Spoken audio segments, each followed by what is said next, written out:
अयोध्या में 5 अगस्त को राम मंदिर के भूमि पूजन के लिए तैयारियां जोरों पर हैं। बीजेपी नेताओं ने चांदी की उस ईंट के कुछ फोटो ट्वीट किए हैं, जिसके बारे में उनका यह कहना है कि पीएम मोदी 5 अगस्त को 12:15 और 15 सेकंड पर नींव में रखकर राम मंदिर के निर्माण का काम शुरू करेंगे। ये ईंट 22 किलो 600 ग्राम की है, जिसे कुछ बीजेपी नेताओं ने ट्वीट किया है। तो आपको बता दें कि इंदौर से बीजेपी के विधायक रमेश मेंदोला ने चांदी की ईंट की तस्वीर के साथ ट्वीट किया है, मेरे राम जय श्री राम। 5 अगस्त 2020 अभिजीत मुहूर्त दोपहर 12:15 15 सेकंड पर और प्रधानमंत्री नरेंद्र मोदी जी की जय।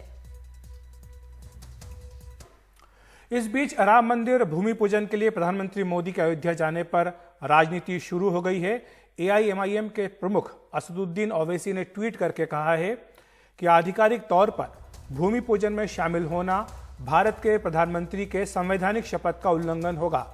धर्मनिरपेक्षता संविधान के बुनियादी ढांचे का हिस्सा है। हम ये नहीं भूल सकते कि 400 साल से ज्यादा वक्त से बाबरी मस्जिद अयोध्या में थी और 1992 में एक अपराधी भीड़ ने उसे गिरा दिया। प्रधानमंत्री वहां पर जाएंगे बहैसियत प्रधानमंत्री, तो यकीनन ये एक मैसेज जाएगा कि प्रधानमंत्री एक बिलीफ को और एक फेथ को प्रमोट कर रहे हैं। इसीलिए मैंने कहा कि प्रधानमंत्री को जाना है, इंडिविजुअल कैपेसिटी में जाए, उसका लाइव टेलीकास्ट ना कराएं। क्या भारत का कोई रिलीजन है? क्या गवर्नमेंट ऑफ इंडिया का कोई रिलीजन है? कोई रिलीजन नहीं है। भारत का रिलीजन कोई नहीं है। भारत का रिलीजन क्या है कि भारत उन तमाम रिलीजन्स को मानता है। भारत उन लोगों को ही मानता है जिनका कोई रिलीजन नहीं है, और प्रधानमंत्री उनकी गवर्नमेंट का भी यही होना चाहिए। तो हमारे साथ हमारे सहयोगी कमाल खान मौजूद है। कमाल, आपकी वो डॉक्यूमेंट्री थी राम तेरे धाम, आपने पूरा अयोध्या का चक्कर कटाया, किस तरह से मंदिर के लिए पत्थर वहां पे तैयार किए जा रहे हैं, वस्त्र तैयार किए जा रहे हैं, लेकिन अब ये राजनीतिक बयानबाजी शुरू हो गई है। असदुद्दीन ओवैसी का जो ये बयान आ गया कि प्रधानमंत्री को नहीं जाना चाहिए, कैसे इसे देखिए? क्योंकि बीजेपी की तो विचारधारा से जुड़ा हुआ ये चुनावी घोषणा पत्र में ये था, तो कैसे लें उनके इस बयान को? देखिए, ऐसा है कि एक सोच ये थी कि धर्म अलग है, राजनीति अलग है। हमारी जो आस्था है वो हमारी व्यक्तिगत आस्था है, उसका मैनिफेस्टेशन हमारे प्रोफेशन में नहीं होना चाहिए। अगर एज ए रिपोर्टर हमारी कोई आस्था कोई धर्म हो तो हमारी रिपोर्टिंग में वो जाहिर नहीं होना चाहिए। इसी तरह सरकार के गवर्नेंस में और राजनीति में अलग अलग लोगों की अलग अलग आस्थाएं हैं, लेकिन उनका प्रदर्शन उनके कार्यों में नहीं होना चाहिए। तो वो जो कह रहे हैं वो उस एंगल से कह रहे हैं। हम जब छोटे थे बहुत जमाने पहले, तो हमें याद है ये भी बहस होती थी कि टीका लगा के नहीं जाना चाहिए दफ्तर, क्योंकि ये एक धर्म का प्रतीक है और आप एक सरकारी मुलाजिम हैं। और ये भी बहस होती थी कि अगर भूमि पूजन होता है तो वहां नारियल नहीं तोड़ना चाहिए, क्योंकि ये धर्म किसी सरकारी बिल्डिंग का, क्योंकि वो बिल्डिंग सारे धर्म के लोगों की, देश की है। किसी एक धर्म के जो रिचुअल्स हैं उसको नहीं बनाने से परहेज करना चाहिए, ताकि किसी एक धर्म के बारे में इस तरह की चीज ना होने पाए। लेकिन अब जमाना बदल गया है। बीजेपी का मानना है कि जो धर्म है वो राजनीति में जरूरी है, उनके यहाँ वो उसे अलहदा नहीं है। और बाकी जो पूरा इतिहास है राम मंदिर आंदोलन को लेके जो कुछ हुआ है, उसमें कैसे पार्टी के लोग शामिल रहे हैं वो कुछ सबके सामने है, तो वो कहना बेकार है। लेकिन कमाल, बीजेपी नेता ये कहते हैं कि जब आप ये कहते हो कि राजनीति में धर्म नहीं आना चाहिए, सरकार का कोई धर्म नहीं होता है, तो फिर वो ये सवाल उठाते हैं कि आखिर इफ्तार पार्टियां क्यों होती आई? दिल्ली का जो लुटियन जोन है, जो सरकारी बंगले हैं, वो चाहे राष्ट्रपति भवन हो चाहे प्रधानमंत्री निवास हो, यहां पर जो इफ्तार पार्टियां होती थी, क्या वो राजनीति में धर्म का मेल नहीं था? नहीं, अब वो तो देखिए, वो तो जो लोग इफ्तार पार्टी करते हैं वो उसका जवाब दे सकते हैं, लेकिन हमारे हिसाब से इफ्तार पार्टी भी नहीं होनी चाहिए।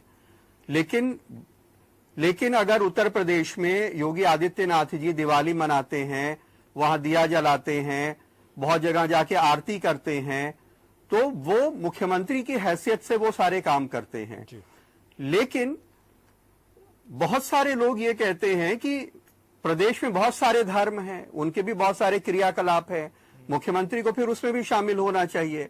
तो जितना उसके अंदर फंसेंगे उतने कॉम्प्लिकेशंस हैं। बिल्कुल। कमाल, बहुत बहुत शुक्रिया इस जानकारी के लिए। और जो अखिलेश जो त्योहार होते हैं, मिलीजुली परंपरा होती है और सब मिलजुल के सब त्योहार मनाएं, तो वो एक तरह से धर्मनिरपेक्ष माना अपने आप में जाता है हमारे देश में। एक छोटा सा ब्रेक हम लोग लेते हैं। इससे पहले जाने से पहले आपको बता दें कि 5 अगस्त को अयोध्या में राम जन्मभूमि के भूमि पूजन के दौरान कोई टाइम कैप्सूल जमीन के अंदर गाड़ने की योजना नहीं है।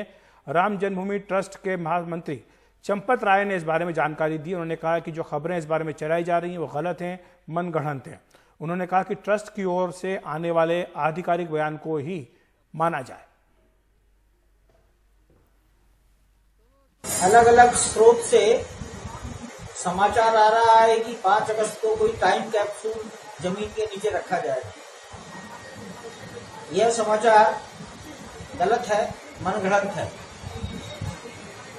मैं सबसे आग्रह करूंगा कि राम जन्मभूमि तीर्थ क्षेत्र ट्रस्ट की ओर से जब कोई अधिकृत वक्तव्य जाए उसी को आप सही माने।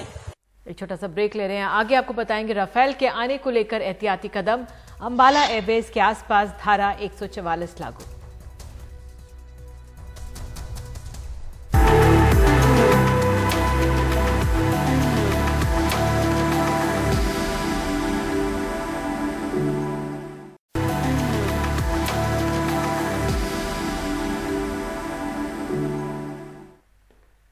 रफाल लड़ाकू विमानों की पहली खेप कल भारत आ रही है। 5 रफाल लड़ाकू विमान फ्रांस से संयुक्त अरब अमीरात होते हुए कल दोपहर 1 बजे भारत पहुंचेंगे। ये 5 रफाल लड़ाकू विमान भारत के अंबाला वायुसेना एयरबेस पर पहुंचेंगे। और इसे लेकर अंबाला एयरफोर्स स्टेशन के आसपास के इलाकों में धारा 144 लागू कर दी गई है। पुलिस पूरी तरह से अलर्ट है और नाकेबंदी की जा रही है। लोग उत्साह में फोटोग्राफी ना करें, इसका ध्यान रखा जाएगा। अंबाला पुलिस का कहना है कि ये राष्ट्रीय सुरक्षा से जुड़ा मसला है, इसलिए एहतियातन ये कदम उठाए गए हैं। भारत ने वायुसेना के लिए 36 रफाल विमान खरीदे थे और 4 साल पहले फ्रांस के साथ 59,000 करोड़ रुपए का ये करार किया था। तो जबकि रफाल फाइटर भारत आ रहे हैं, कल रक्षा मंत्री के दफ्तर ने आज एक वीडियो शेयर करते हुए ट्वीट किया है। रफाल पर रक्षा मंत्री की उड़ान का विहंगम दृश्य है।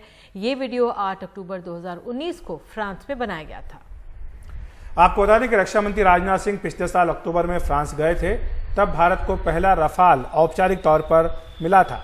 8 अक्टूबर को ही फ्रांस में रक्षा मंत्री ने रफाल विमान की विधिवत पूजा की थी। बाद में रफाल पर उड़ान भी भरी थी। वो करीब 36 मिनट तक रफाल में उड़ान भरते रहे। ये वीडियो उसी समय का है जो एक दूसरे विमान से बनाया गया था। आप भी इस वीडियो को देखिए।